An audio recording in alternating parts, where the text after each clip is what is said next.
여러분은 아마존을 무엇으로 알고 계십니까? 아마 대부분은 클릭 한 번으로 세상의 모든 물건을 집 앞까지 배송해주는 거대한 온라인 쇼핑몰을 떠올리실 겁니다. 물론 틀린 말은 아니지요.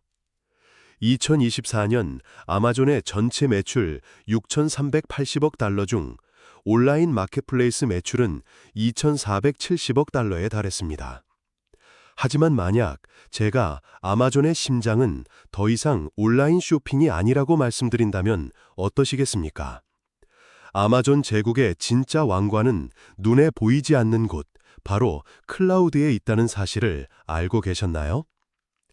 2025년 3분기 아마존 전체 영업이익 192억 달러 중 무려 114억 달러가 단 하나의 사업부, 아마존 웹 서비스, 즉 AWS에서 나왔습니다. 이는 전체 영업이익의 약 60%에 해당하는 엄청난 수치입니다. AWS는 아마존의 수많은 사업부 중 하나가 아닙니다.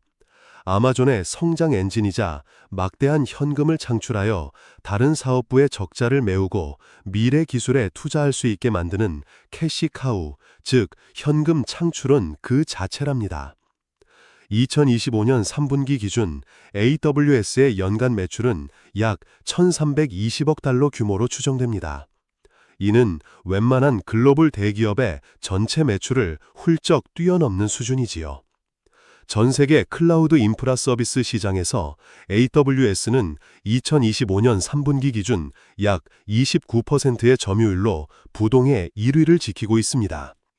2위인 마이크로소프트 애저의 20%, 3위인 구글 클라우드의 13%를 합친 것과 맞먹는 수준입니다. 우리가 매일 사용하는 넷플릭스, 에어비앤비, 스포티파이 같은 서비스들이 바로 이 AWS 위에서 운영되고 있다는 사실을 생각해보면 그 영향력은 더욱 실감나게 다가옵니다. 이 거대한 디지털 제국은 어떻게 탄생했을까요? 단순한 온라인 서점에서 출발한 아마존이 어떻게 전 세계 IT 인프라를 지배하는 거인이 될 수 있었을까요?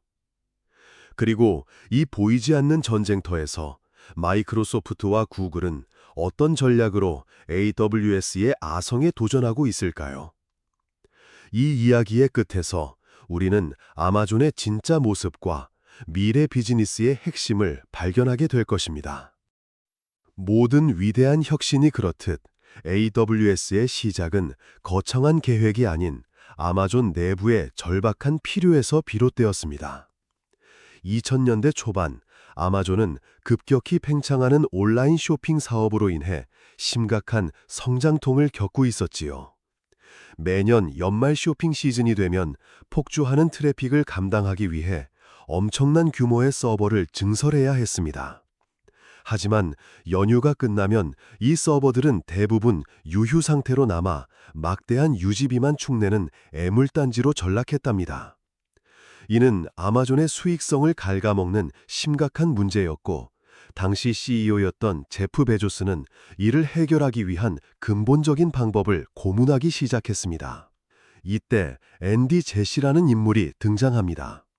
그는 1997년 하버드 비즈니스 스쿨을 졸업하고 아마존에 합류한 인재였지요.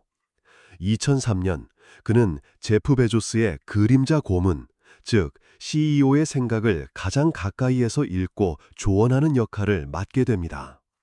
베조스와 제시는 수많은 회의를 거치며 아마존이 가진 핵심 역량이 무엇인지 분석했습니다. 그들은 아마존이 단순히 물건을 파는 회사가 아니라 수백만 명의 사용자를 동시에 처리할 수 있는 대규모 컴퓨팅 인프라를 구축하고 운영하는 데 세계적인 노하우를 가지고 있다는 결론에 도달했습니다. 바로 이 지점에서 역사적인 아이디어가 탄생합니다. 우리가 가진 이 컴퓨팅 자원을 우리만 쓸 게 아니라 다른 개발자들이나 기업들에게 빌려주면 어떨까? 당시로서는 매우 생소한 개념이었지요. 인터넷을 통해 서버, 스토리지, 데이터베이스 같은 IT 자원을 필요한 만큼 빌려 쓰고 사용한 만큼만 비용을 지불하는 서비스. 이것이 바로 클라우드 컴퓨팅의 시작이었습니다. 2006년 아마존은 두 가지 핵심 서비스를 세상에 내놓습니다. 하나는 무제한에 가까운 저장 공간을 빌려주는 S3, 즉 심플 스토리지 서비스였고, 다른 하나는 가상의 컴퓨터 서버를 빌려주는 EC2, 즉 일래스틱 컴퓨트 클라우드였습니다. 초기 시장의 반응은 미지근했습니다. 많은 기업들이 자신들의 중요한 데이터를 아마존이라는 외부 회사에 맡기는 것을 불안해했지요. 보안에 대한 우려와 함께 한 번도 경험해보지 못한 서비스에 대한 막연한 두려움이 컸습니다. 하지만 스타트업과 개발자들은 열광했습니다. 막대한 초기 비용을 들여 서버를 구매하고 데이터 센터를 구축할 필요 없이 단 몇 번의 클릭만으로 필요한 만큼의 IT 인프라를 즉시 사용할 수 있게 되었기 때문입니다. 이는 IT 산업의 진입 장벽을 즉각적으로 낮추는 혁명적인 변화였답니다. 앤디 제시와 그의 팀은 단순히 서버를 빌려주는 것에 그치지 않았습니다. 그들은 고객의 목소리에 끊임없이 귀를 기울이며 필요한 서비스들을 하나씩 추가해 나갔습니다. 데이터베이스, 네트워킹, 분석, 인공지능, 사물 인터넷에 이르기까지 수백 개의 서비스가 AWS 포트폴리오에 더해졌지요. 이러한 고객 중심의 혁신은 AWS를 단순한 인프라 제공자를 넘어 기업의 디지털 전환을 돕는 핵심 파트너로 자리매김하게 만들었습니다. 아마존 내부의 문제를 해결하기 위해 시작된 작은 아이디어가 이제는 아마존 전체를 먹여 살리고 전 세계 산업 지형을 바꾸는 거대한 흐름이 된 것입니다. AWS가 세상에 처음 등장했을 때 대부분의 IT 대기업들은 그 잠재력을 알아보지 못했습니다. 당시 오라클의 CEO였던 레리 앨리스는 AWS를 완전히 미친 짓이라고 평가절하 했고, 마이크로소프트와 구글 같은 거대 기업들 역시 클라우드 컴퓨팅을 자신들의 핵심 사업과 무관한 그저 아마존의 부수적인 실험 정도로 여겼지요. 이러한 경쟁자들의 오판은 AWS에게는 황금 같은 기회였습니다. AWS는 경쟁자가 없는 시장에서 수년간 독주하며 자신들만의 생태계를 견고하게 구축해 나갔습니다. AWS의 성장 전략은 플라이휠 효과라는 개념으로 설명할 수 있습니다. 플라이휠은 무거운 바퀴를 한 번 돌리기 시작하면 관성에 의해 계속해서 돌아가는 장치를 말하는데요. AWS의 플라이휠은 이렇게 작동합니다. 먼저 더 많은 고객이 AWS를 사용할수록 아마존은 더 큰 규모의 경제를 달성할 수 있습니다. 이는 인프라 비용을 낮추는 요인이 되고, AWS는 여기서 절감한 비용을 서비스 가격 인하로 연결합니다. 저렴해진 가격은 다시 더 많은 고객을 유치하는 강력한 유인책이 되지요. 더 많은 고객과 더 많은 데이터가 모이면 AWS는 이를 바탕으로 더욱 새롭고 혁신적인 서비스를 개발할 수 있습니다. 이렇게 더 많은 고객, 더 낮은 비용 구조, 더 낮은 가격, 더 나은 서비스, 다시 더 많은 고객으로 이어지는 선순환 구조가 바로 AWS 성장의 핵심 동력이었던 것입니다. AWS는 무려 70번이 넘는 가격 인하를 단행하며 경쟁자들이 따라올 수 없는 가격 경쟁력을 확보했습니다. 이는 단순히 고객을 유치하는 것 이상의 효과를 가져왔습니다. 클라우드 컴퓨팅의 가격을 지속적으로 낮춤으로써 IT 자원을 사용하는 비용에 대한 시장의 기대를 완전히 바꿔놓았지요. 이제 기업들은 더 이상 비싼 비용을 들여 자체 데이터 센터를 구축할 필요가 없다는 것을 깨닫기 시작했습니다. AWS는 시장의 규칙을 스스로 만들고 지배하는 게임 체인저가 된 것입니다. AWS의 또 다른 성공 요인은 압도적인 서비스의 다양성에 있습니다. 2006년 S3와 EC2라는 단 두 개의 서비스로 시작했지만 2025년 현재 AWS는 컴퓨팅, 스토리지, 데이터베이스, 분석, 머신러닝, 사물인터넷, 보안 등 거의 모든 영역에 걸쳐 200개가 넘는 서비스를 제공하고 있습니다. 이는 마치 거대한 레고 블록 세트와 같아서 고객들은 AWS가 제공하는 다양한 서비스 블록들을 조합하여 자신들이 원하는 어떤 종류의 애플리케이션이나 시스템도 빠르고 쉽게 구축할 수 있게 되었지요. 이러한 광범위한 서비스 포트폴리오는 고객들이 한번 AWS 생태계에 들어오면 다른 서비스로 이전하기 어렵게 만드는 강력한 락인 효과, 즉 잠금 효과를 만들어냈습니다. 이러한 혁신과 성장의 중심에는 항상 앤디 제시가 있었습니다. 그는 AWS를 단순한 기술 회사가 아닌 고객의 문제를 해결해주는 고객 집착 회사로 정의했습니다. 그는 AWS의 로드맵, 즉 미래 제품 개발 계획의 90% 이상이 고객의 요구사항에서 직접 비롯된다고 강조했지요. 이러한 철학은 AWS의 모든 조직 문화에 깊숙이 뿌리내렸고 경쟁자들이 모방할 수 없는 강력한 경쟁력의 원천이 되었습니다. 아마존 내부의 골칫거리에서 시작된 AWS는 이제 아마존 제국을 떠받치는 가장 강력한 기둥이자 4차 산업혁명 시대를 이끄는 핵심 인프라로 성장했습니다. AWS가 클라우드 시장을 개척하며 승승장구하는 동안 IT 세계의 오랜 강자였던 마이크로소프트와 구글은 뒤늦게 정신을 차리고 추격을 시작했습니다. 하지만 그들이 마주한 AWS의 성은 이미 너무나도 견고했지요. AWS가 선점한 시장을 빼앗아오기 위해 후발주자들은 각기 다른 전략을 구사해야만 했습니다. 이들의 전략적 차이를 이해하는 것은 현재 클라우드 시장의 경쟁 구도를 파악하는 핵심 열쇠가 됩니다. 먼저 마이크로소프트는 애저라는 이름으로 2010년 클라우드 시장에 본격적으로 뛰어들었습니다. 마이크로소프트의 가장 큰 강점은 바로 전 세계 기업 시장을 장악하고 있는 기존 소프트웨어 생태계였습니다. 수많은 기업들이 이미 윈도우 서버, 오피스 365, SQL 서버 등 마이크로소프트의 제품을 사용하고 있었지요. 마이크로소프트는 이 점을 적극 활용했습니다. 기존 고객들에게 자사의 소프트웨어 라이센스를 애저 클라우드에서도 사용할 수 있게 하는 하이브리드 베네핏 같은 정책을 통해 AWS로의 이탈을 막고 애저로의 전환을 유도했습니다. 특히 기업들이 자체 데이터 센터와 퍼블릭 클라우드를 함께 사용하는 하이브리드 클라우드 환경에서 강점을 보였는데, 이는 이미 마이크로소프트 제품에 익숙한 기업 IT 관리자들에게 큰 매력으로 다가왔습니다. 또한 사티아 나델라가 CEO로 취임한 이후 마이크로소프트는 클라우드 우선, 모바일 우선 전략을 내세우며 회사의 모든 역량을 애저에 집중했습니다. 그 결과 애저는 무서운 속도로 성장하며 AWS와의 격차를 좁혀 나갔습니다.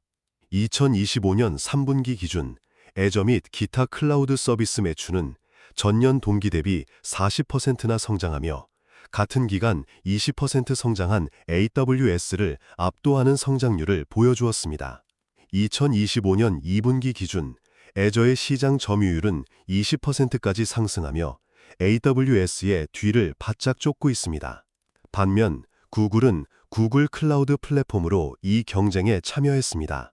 구글은 검색, 유튜브, 지메일 등 수십억 명이 사용하는 서비스를 운영하며 쌓아온 방대한 데이터 처리 기술과 인공지능, 머신러닝 분야에서의 압도적인 기술력을 차별점으로 내세웠습니다. 특히 대규모 데이터 분석 플랫폼인 빅쿼리와 AI 개발 플랫폼 버텍스 AI는 시장에서 최고의 기술력을 인정받고 있지요. 구글은 기술력에서는 AWS나 애저에 뒤지지 않지만 기업 고객을 상대해본 경험이 부족하다는 약점을 가지고 있었습니다. 이를 극복하기 위해 오라클 출신의 토마스 쿠리안을 CEO로 영입하고 기업 영업 조직을 대대적으로 강화하며 엔터프라이즈 시장 공략에 박차를 가하고 있습니다. GCP의 전략은 오픈소스와 멀티 클라우드라는 키워드로 요약할 수 있습니다. 특정 클라우드에 종속되는 것을 꺼리는 기업들을 위해 여러 클라우드를 함께 관리할 수 있는 안토스 같은 솔루션을 제공하며 차별화를 꾀하고 있습니다. 이러한 노력 덕분에 GCP는 2025년 2분기 시장 점유율을 13%까지 끌어올렸고 32%라는 높은 매출 성장률을 기록하며 빠르게 성장하고 있습니다. 정리하자면 AWS가 압도적인 시장 점유율과 서비스 다양성을 무기로 시장을 지배하고 있다면 마이크로소프트 애저는 기존 기업 고객 기반과 하이브리드 클라우드를 강점으로, 구글 클라우드는 데이터 분석과 AI 기술력을 앞세워 추격하는 형국입니다. 이 세 거인의 치열한 경쟁은 클라우드 기술의 발전을 가속하고 있으며 앞으로 AI 시대의 패권을 누가 차지할지를 결정하는 가장 중요한 전쟁터가 되고 있습니다. 2025년 현재 클라우드 시장은 AWS, 마이크로소프트 애저, 구글 클라우드라는 세 거인이 지배하는 과점 체제가 더욱 굳어지고 있습니다. 이들 빅3는 2025년 2분기 기준 전체 클라우드 인프라 서비스 시장의 63%를 차지하며 막강한 영향력을 행사하고 있습니다. 그 중에서도 AWS의 존재감은 여전히 압도적입니다. 2025년 3분기 AWS는 330억 달러의 매출과 114억 달러의 영업이익을 기록했습니다. 이는 전년 동기 대비 각각 20%, 10% 증가한 수치로 AWS의 연간 매출 규모는 이제 1,320억 달러에 육박하고 있습니다. 더욱 놀라운 것은 AWS의 수익성입니다. AWS는 아마존 전체 매출의 약 18% 정도를 차지하지만 영업이익에서는 무려 60%를 책임지고 있습니다. 이는 아마존의 핵심 사업인 전자상거래 부문이 사실상 낮은 마진 혹은 적자를 기록하는 동안 AWS가 벌어들인 막대한 이익으로 회사를 지탱하고 미래를 위한 투자를 가능하게 한다는 것을 의미합니다. 제프 베조스가 우주 탐사 기업 블루 오리진에 매년 10억 달러를 투자할 수 있는 것도, 아마존이 인공지능, 자율주행, 헬스케어 등 다양한 신사업에 과감하게 뛰어들 수 있는 것도 모두 AWS라는 강력한 현금 창출원이 있기 때문입니다. 하지만 AWS의 독주가 영원할 수는 없습니다. 강력한 도전자, 마이크로소프트 애저의 추격이 매섭기 때문이지요. 애저가 포함된 마이크로소프트의 인텔리전트 클라우드 사업부는 2025년 3분기에 309억 달러의 매출과 134억 달러의 영업이익을 기록했습니다. 매출 규모는 AWS와 비슷하지만 영업이익은 오히려 AWS를 앞질렀다는 점이 주목할 만합니다. 특히 애저 자체의 매출 성장률은 40%에 달해 20% 성장에 그친 AWS를 크게 상회하며 격차를 빠르게 좁히고 있습니다. 이는 마이크로소프트가 가진 강력한 기업 고객 기반과 오피스 365, 팀즈 등과의 시너지 효과가 본격적으로 발휘되고 있음을 보여줍니다. 3위 사업자인 구글 클라우드 역시 의미 있는 성과를 만들어내고 있습니다. 2025년 3분기 구글 클라우드는 1,502억 달러의 매출과 36억 달러의 영업이익을 기록했습니다. 매출은 전년 동기 대비 34% 증가했고 영업이익은 무려 85%나 급증하며 드디어 안정적인 흑자 구조에 접어들었음을 증명했지요. 비록 아직 AWS나 애저에 비해 규모는 작지만 AI와 데이터 분석 분야에서의 기술적 리더십을 바탕으로 빠르게 영향력을 확대하고 있습니다. 최근 생성형 AI 열풍은 구글 클라우드에게 새로운 기회가 되고 있습니다. 결론적으로 2025년 클라우드 시장은 1강 2중 체제로 요약할 수 있습니다. AWS는 여전히 시장의 지배자로서 막강한 수익을 창출하고 있지만 마이크로소프트 애저는 무서운 성장세로 AWS의 턱밑까지 추격해왔습니다. 구글 클라우드는 기술력을 바탕으로 자신만의 영역을 구축하며 수익성을 개선하고 있지요. 앞으로 이 세 거인의 경쟁은 더욱 치열해질 것이며 특히 인공지능이라는 새로운 변수가 시장 판도를 어떻게 바꿀지가 최대 관전 포인트가 될 것입니다. 이들의 경쟁은 단순히 기업 간의 순위 다툼을 넘어 미래 산업의 인프라를 누가 장악할 것인지를 결정하는 거대한 패권 전쟁이라고 할 수 있습니다. AWS, 애저, 구글 클라우드의 경쟁 구도는 마치 과거 PC 운영체제 시장에서 벌어졌던 마이크로소프트 윈도우와 애플 맥OS의 경쟁을 연상시킵니다. 당시 마이크로소프트는 개방적인 라이선스 정책을 통해 수많은 PC 제조사들을 윈도우 생태계로 끌어들이며 시장을 장악했습니다. 이는 더 많은 소프트웨어 개발자들이 윈도우용 프로그램을 만들게 했고 풍부한 소프트웨어는 다시 윈도우의 시장 지배력을 강화하는 선순환을 만들었지요. AWS 역시 이와 유사한 전략을 사용했습니다. 초기에 파격적으로 낮은 가격과 사용하기 쉬운 서비스를 제공하여 수많은 스타트업과 개발자들을 AWS 생태계로 끌어들였습니다. 이렇게 형성된 거대한 개발자 커뮤니티와 풍부한 서드파티 솔루션들은 AWS의 가장 강력한 해자, 즉 경쟁자가 넘볼 수 없는 진입장벽이 되었습니다. 반면 마이크로소프트 애저의 전략은 과거 IBM이 메인프레임 컴퓨터 시장에서 구사했던 전략과 닮아 있습니다. IBM은 이미 자사의 하드웨어와 소프트웨어를 사용하고 있는 대기업 고객들을 대상으로 강력한 영업력과 기술 지원을 제공하며 시장 지배력을 유지했습니다. 애저 역시 기존의 마이크로소프트의 제품을 사용하고 있는 전 세계 수많은 기업들을 핵심 공략 대상으로 삼았지요. 이들에게 익숙한 환경과 통합된 서비스를 제공하고 기존 라이선스를 클라우드에서도 활용할 수 있게 함으로써 자연스럽게 애저로 전환하도록 유도하는 것입니다.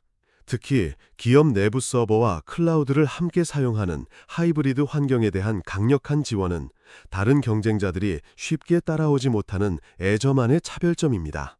구글 클라우드의 상황은 조금 다릅니다. 이는 마치 통신 시장의 후발주자가 최신 기술인 5G에 집중하여 기존 강자들과 차별화를 시도하는 것과 비슷합니다. 구글은 이미 AWS와 애저가 선점한 전통적인 인프라 서비스 시장에서 정면으로 경쟁하기보다는 자신들이 가장 잘할 수 있는 분야, 즉 인공지능과 데이터 분석에 집중하는 전략을 선택했습니다. 구글이 보유한 텐서플로우, 쿠버네티스 같은 오픈소스 기술과 세계 최고 수준의 AI 연구 역량은 개발자들 사이에서 강력한 팬덤을 형성하고 있습니다. 구글은 이러한 기술적 우위를 바탕으로 AI 시대를 주도함으로써 클라우드 시장의 판도를 바꾸려는 게임 체인저 전략을 구사하고 있는 셈입니다. 이 세 거인의 경쟁 속에서 우리는 몇 가지 중요한 차별점을 발견할 수 있습니다. 첫째, 고객 기반의 차이입니다. AWS는 스타트업에서 시작해 대기업까지 아우르는 가장 넓은 고객층을 보유하고 있습니다. 애저는 전통적인 대기업과 공공기관에서 특히 강점을 보이지요. 구글 클라우드는 기술 중심의 스타트업, 미디어, 게임, 유통 분야의 기업들이 주요 고객입니다. 둘째, 서비스의 강점이 다릅니다. AWS는 가장 폭넓고 성숙한 서비스 포트폴리오를 자랑합니다. 애저는 마이크로소프트 365와의 완벽한 통합과 하이브리드 클라우드 솔루션이 강점입니다. 구글 클라우드는 빅데이터 처리와 머신러닝 분야에서 독보적인 기술력을 뽐냅니다. 결국 어떤 클라우드가 최고라고 말하기보다는 각 기업의 필요와 상황에 맞는 최적의 클라우드가 존재한다고 보는 것이 더 정확한 분석일 것입니다. 결론적으로 AWS의 성공 신화는 아마존이 단순한 유통 공룡이 아니라 사실상 세계 최대의 기술 인프라 기업임을 명확히 보여줍니다. 아마존 내부의 문제를 해결하기 위한 작은 아이디어가 이제는 회사 전체의 수익성을 책임지고 미래 성장을 견인하는 핵심 동력이 된 것입니다. 이는 고객 집착이라는 아마존의 핵심 철학이 어떻게 파괴적인 혁신으로 이어질 수 있는지를 증명하는 가장 극적인 사례라고 할 수 있겠지요. AWS는 IT 자원의 소유 개념을 사용 개념으로 바꾸며 산업의 패러다임을 전환시켰고, 수많은 스타트업에게 날개를 달아주며 4차 산업혁명의 기틀을 마련했습니다. 앞으로 클라우드 시장의 패권은 인공지능이라는 새로운 전쟁터에서 결정될 가능성이 높습니다. AWS는 막대한 자금력과 시장 지배력을 바탕으로 자체 AI 칩 개발과 엔비디아와의 협력 강화에 나서고 있습니다. 마이크로소프트는 오픈 AI와의 독점적 파트너십을 통해 생성형 AI 시장을 선점하며 애저의 성장을 가속화하고 있지요. 구글은 제미나이와 같은 강력한 자체 AI 모델과 기술력을 무기로 반격을 준비하고 있습니다. 이 세 거인의 AI 패권 경쟁은 향후 몇 년간 클라우드 시장의 지형을 완전히 바꿔놓을 것입니다. 기업들은 더 이상 하나의 클라우드에만 의존하지 않고 각 클라우드의 강점을 조합하여 사용하는 멀티 클라우드 전략을 취할 것이며, 이는 새 기업 간의 경쟁을 더욱 복잡하고 흥미롭게 만들 것입니다. AWS의 성공은 우리에게 몇 가지 중요한 비즈니스 교훈을 줍니다. 첫째, 가장 위대한 혁신은 종종 내부의 문제를 해결하는 과정에서 탄생한다는 것입니다. 둘째, 과감한 선점 효과가 얼마나 중요한지를 보여줍니다. AWS는 경쟁자들이 망설이는 동안 시장을 개척하고 표준을 만들며 누구도 넘볼 수 없는 해자를 구축했습니다. 셋째, 끊임없는 가격 인하와 서비스 확장을 통해 고객 가치를 극대화하는 플라이휠 전략의 힘을 증명했습니다. 마지막으로 수익성이 낮은 핵심 사업과 수익성이 높은 신사업의 조합이 얼마나 강력한 시너지를 낼 수 있는지를 보여주는 완벽한 사례입니다. 이러한 교훈은 한국의 비즈니스계에도 시사하는 바가 큽니다. 많은 한국 대기업들이 여전히 기존 사업의 성공에 안주하거나 신사업을 추진하더라도 단기적인 성과에 집착하는 경향이 있습니다. AWS처럼 당장의 수익보다는 미래를 보고 장기적인 투자를 감행하는 아마존적 장기주의가 필요합니다. 또한 자사가 가진 핵심 역량을 재정의하고 이를 플랫폼으로 만들어 새로운 사업 기회를 창출하는 AWS의 전략은 네이버, 카카오 같은 플랫폼 기업뿐만 아니라 제조업 기반의 대기업들에게도 훌륭한 참고 모델이 될 수 있습니다. 우리 내부의 문제를 해결하는 과정에서 글로벌 시장을 지배할 새로운 아이디어가 숨어 있을지 모릅니다. 결국 AWS의 이야기는 우리 각자의 삶에도 작은 영감을 줍니다. 우리가 당연하게 여기는 일상의 문제 속에서 새로운 기회를 발견하고 실패를 두려워하지 않고 과감하게 도전하며 끊임없이 배우고 성장할 때 우리 역시 각자의 분야에서 세계를 지배하는 자신만의 AWS를 만들어갈 수 있지 않을까요? 이 영상이 여러분의 비즈니스와 삶에 작은 통찰을 더했기를 바랍니다. 오늘 이야기가 유익하셨다면 구독, 좋아요, 공유 부탁드립니다. 더 좋은 영상으로 찾아뵙겠습니다.